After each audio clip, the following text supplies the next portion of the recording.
empezamos el programa, vamos a hablar de lo que el Congreso promulgó ya el día de hoy, el tema de la legítima defensa para luchar contra la delincuencia. Más adelante, y no se muevan, vamos a conversar también de lo que ocurrió el día de hoy en la Corte Superior de Justicia de la Libertad con el proceso que se sigue contra el alcalde suspendido Arturo Fernández. Una vez más se postergó, pero se postergó ¿por qué? Por desmanes, por actos de violencia, típico del señor Fernández y de su gente, típico en él.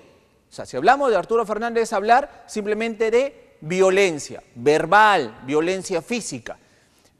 Esto fue amerituado por los magistrados en este caso, y decidieron postergarla. Pero no solamente queda ahí, sino que luego de esto un grupo de vándalos que deben ser ubicados, detenidos y procesados, porque eso ocurre en cualquier ciudad civilizada, ¿no? Bueno, fueron hasta la municipalidad de Trujillo y generaron destrozos.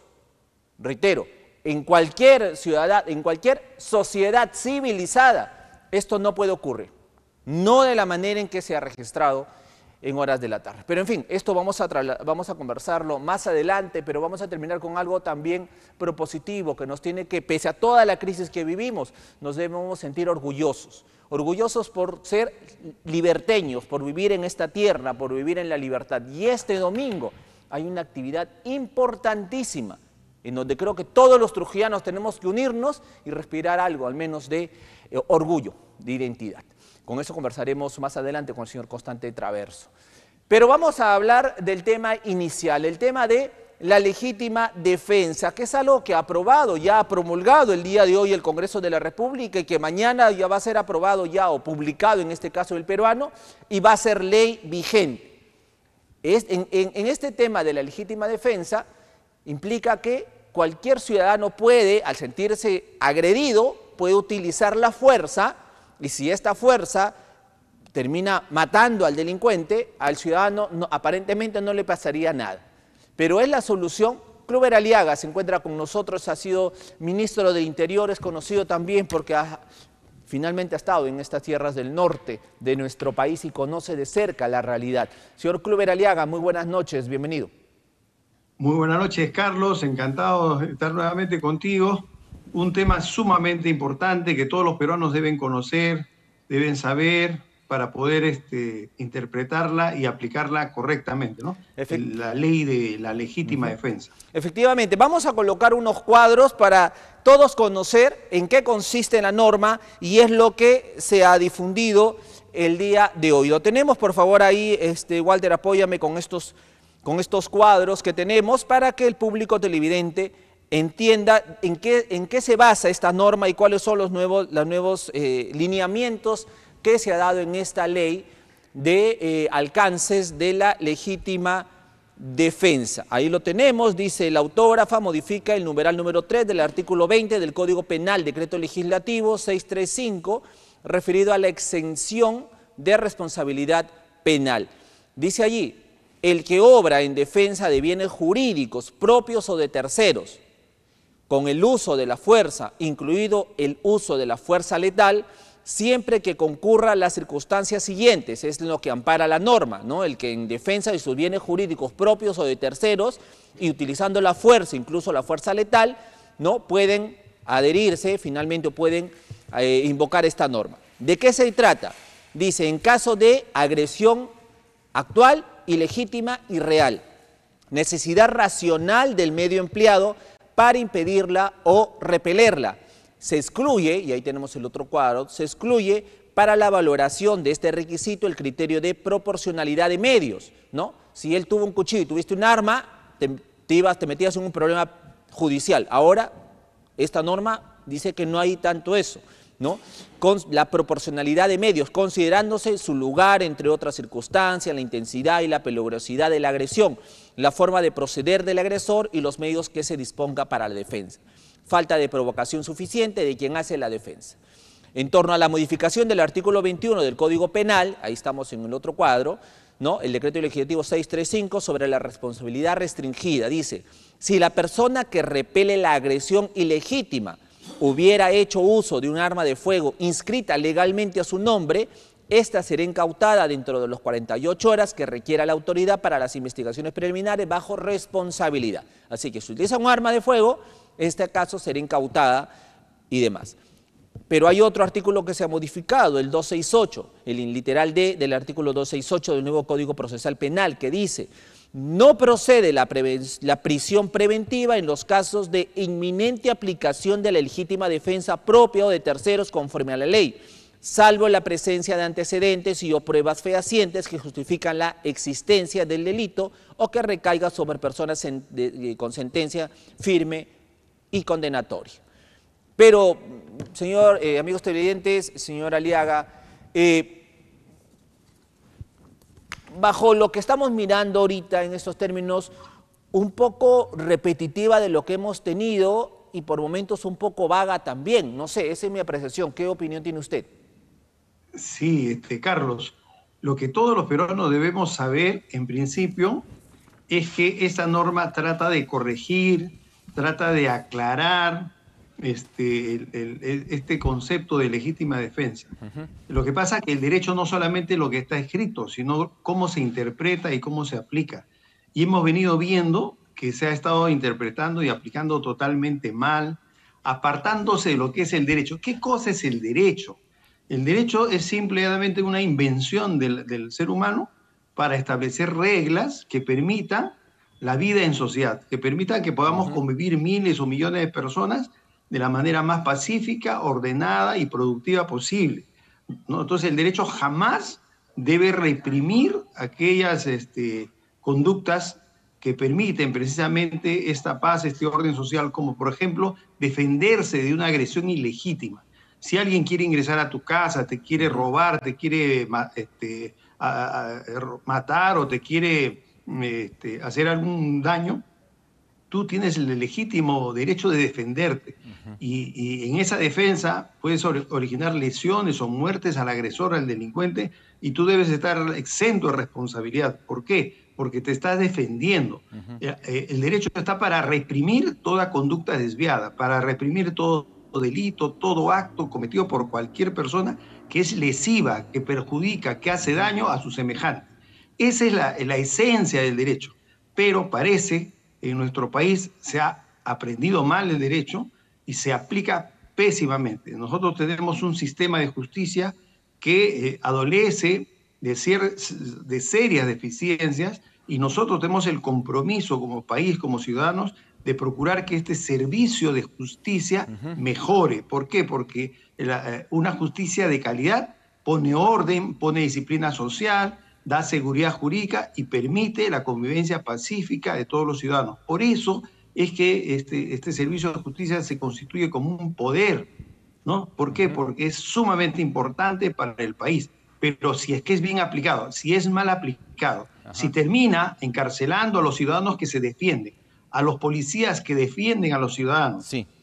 y Ahora, termina liberando a los delincuentes, este servicio de justicia no está cumpliendo sus fines y se está apartando de la esencia, de la filosofía, de la naturaleza, del auténtico derecho que ha sido creado y construido para permitir la vida social, para permitir que los ciudadanos puedan vivir en libertad, en tranquilidad, sin temor a ser agredidos, atacados, muertos, asaltados.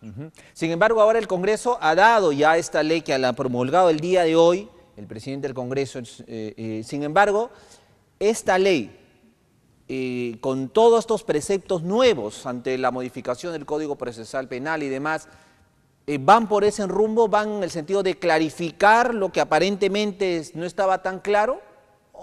La ley no es perfecta, pero es buena porque en un sistema jurídico donde nuestros abogados que están como fiscales o jueces son muy literalistas, o sea, aplican la ley como está escrito, sin considerar la filosofía del derecho, sin considerar los principios generales del derecho, entonces es necesario este tipo de regulación. En estricto, digamos, en esencia, no sería necesario esta ley. ¿Por qué? Porque si vas a interpretar el derecho y lo vas a aplicar en favor de la población, jamás se debería procesar y encarcelar a las personas que se defienden o a los policías que hacen uso de su arma para defender a los ciudadanos. Sin embargo, vemos que la actuación de nuestros abogados es muy literalista, muy pegado a la letra, ¿no?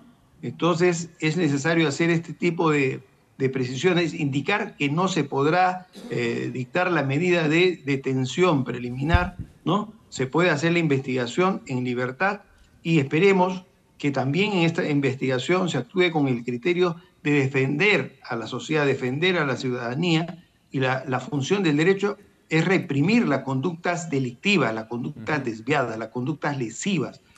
Para No algunos, sí. favorecer a los delincuentes, sino favorecer al ciudadano que se defiende. Sin Esta embargo, es la sí. idea central de esta ley. En ese sentido es positivo. Esperemos que no se emplee, que no se aplique mal, ¿no? Y lo más importante es que esta interpretación y esta aplicación le corresponde a los operadores del derecho, es decir, policías, fiscales y jueces, y esperemos que ellos estén a la altura de las circunstancias, a la altura de lo que demanda el país. Los países más desarrollados aplican esta teoría. O sea, si tú vas a los Estados Unidos o vas a Inglaterra, te metes indebidamente a una casa ajena, te van a repeler a tiros, la población está armada y esas personas que defienden su castillo, que defienden su casa, no son objeto de represión penal. Vamos a eso, señor Kluber, sí. Quedan exentos de Claro. toda persecución penal. Ahora, Se hace la investigación simple y llanamente para determinar que se ha actuado en legítima defensa. Para muchos, hay algunos que observan la norma en el sentido de que, tal cual está dada, ¿no? Va a provocar tal vez que muchos ciudadanos vayan y comiencen a armarse, ¿no? Como ya tengo la norma que supuestamente me ampara y puede venir cualquier sujeto, cualquier delincuente a mi casa, entonces agarro yo pues y comienzo a armarme, ¿no? Comienzo a comprar armas, no sé, y estoy simplemente atento a que venga alguien y lo mato, pues, ¿no? Claro, entonces llega también peligro, ese riesgo, ¿no? Ninguna ley humana es perfecta. Por eso depende mucho de la aplicación. O sea, necesitamos mejorar la calidad de nuestro servicio de justicia para que no sea necesario llegar a ese extremo de que los ciudadanos se armen y pase lo que pasa en los Estados Unidos, donde vemos que la población tiene el derecho de estar armada y a veces agarran los jóvenes y hacen tiroteos y matan a sus compañeros en los colegios, en las universidades, ¿no? Entonces, la ley es buena, no es perfecta, pero va a depender mucho de la calidad con la que los jueces, fiscales y policías interpreten y apliquen correctamente esta ley. Ahora, señor Kluber, no estamos, usted habla de la policía, los jueces, los fiscales, no estamos arrebatándole competencias a estos operadores del sistema de justicia, y el gobierno no está abdicando, porque ojo, el gobierno está abdicando a sus funciones porque está diciendo, ¿saben qué? A los peruanos le está diciendo el gobierno, no puedo con la delincuencia, y como no puedo yo con la delincuencia, entonces ármense ustedes y defiéndanse. O sea, en resumen es eso, el gobierno sintió que... Así como tú lo has dicho, es preciso, o sea, pero es una realidad también. Nuestro sistema de justicia libera a los delincuentes y encarcela a los policías. O sea, ¿qué policía va a querer hacer uso de su arma para defenderte a ti que eres víctima de un asalto, ¿no? Y si sabe que se va a ir preso. Entonces, nuestro sistema de justicia está dando un pésimo mensaje. Por eso es que nos urge mejorar el sistema de justicia. Esta ley está directamente dirigida a ellos, a fiscales y a jueces fundamentalmente, para que interpreten y apliquen bien esta norma y no encarcelen a los policías que defienden a la sociedad o a los ciudadanos que se autodefienden. ¿Por qué? Porque, como tú lo has dicho, el Estado hace rato que ha reconocido que no tiene capacidad para resolver el problema de la inseguridad ciudadana. Cuando decimos el Estado está conformado por tres poderes: el Ejecutivo, el Legislativo y el Judicial. Y tenemos serias deficiencias en los tres poderes. Reitero, el gobierno, siente usted, el gobierno en todos sus estamentos, siente que la delincuencia ya lo avasalló y pide ayuda a la ciudadanía diciéndole, reitero, ármense ustedes porque yo ya no puedo. En cierto modo, ese es el mensaje que está, digamos, que subyace detrás de la norma, detrás de digamos, de aquellos congresistas que han estado impulsando esta norma. Ese es el mensaje que subyace. O sea, hay un reconocimiento de que el Estado ya no puede brindar la seguridad a todos los peruanos, y una manera de frenar la acción impune de los delincuentes es permitir que los ciudadanos se defiendan ellos mismos, ¿no? ¿Y no es exponerlos? Indudablemente es exponerlo, porque el delincuente que entre a una casa ya va a ir a disparar primero. no a esperar Exacto. el dueño de casa pues tenga tiempo de defenderse.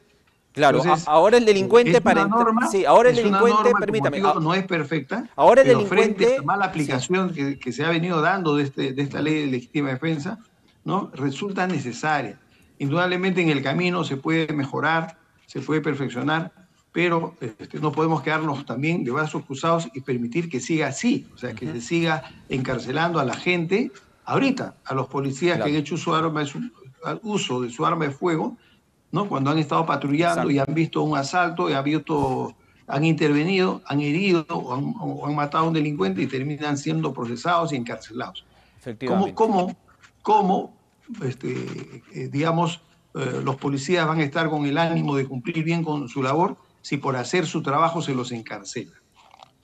Efectivamente, pero como bien dice usted, hay que ver la norma, qué tan viable es y para que no cometer excesos en ninguno de los lados, ¿no? Lo cierto es que la norma Bien, está dada y veremos cómo se desarrolla en el transcurso de las semanas. Lo cierto es que los estados de emergencia, como hemos visto, señor Culver Aliaga, no han funcionado. Acá en La Libertad siguen derribándose las torres, siguen los asesinatos, siguen los crímenes, siguen las extorsiones, siguen los sicariatos.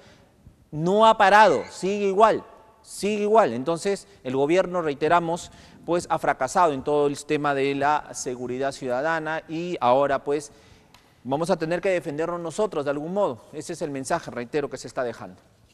así es, Carlos. Y lo que toda la población tiene que tener presente es que las leyes que da el hombre no son leyes perfectas, no son infalibles, Ujú. ¿no? Tienen deficiencias, pero se tienen que ir corrigiendo y mejorando en el camino. Nosotros quisiéramos tener a las personas más iluminadas en el Congreso para que den leyes sabias, pero además de dar leyes sabias necesitamos que quienes la interpretan y la apliquen también sean sabios para que administren una justicia de calidad, y esa justicia de calidad indudablemente va a llevar al desarrollo y al progreso de todo el país. Señor Culver Aliaga, le agradezco muchísimo por estar esta noche con nosotros y con el expertise que usted tiene, darnos pues este panorama de esta norma que desde mañana empieza a regir y esperemos que funcione de la mejor manera y no hacernos una Gracias, sociedad más violenta de la que ya somos. Le agradezco muchísimo. gracias Carlos. Un saludo afectuoso a todos los televidentes. Un abrazo a la distancia. Culver Aliaga López estuvo con nosotros, el ministro del Interior. Nos vamos.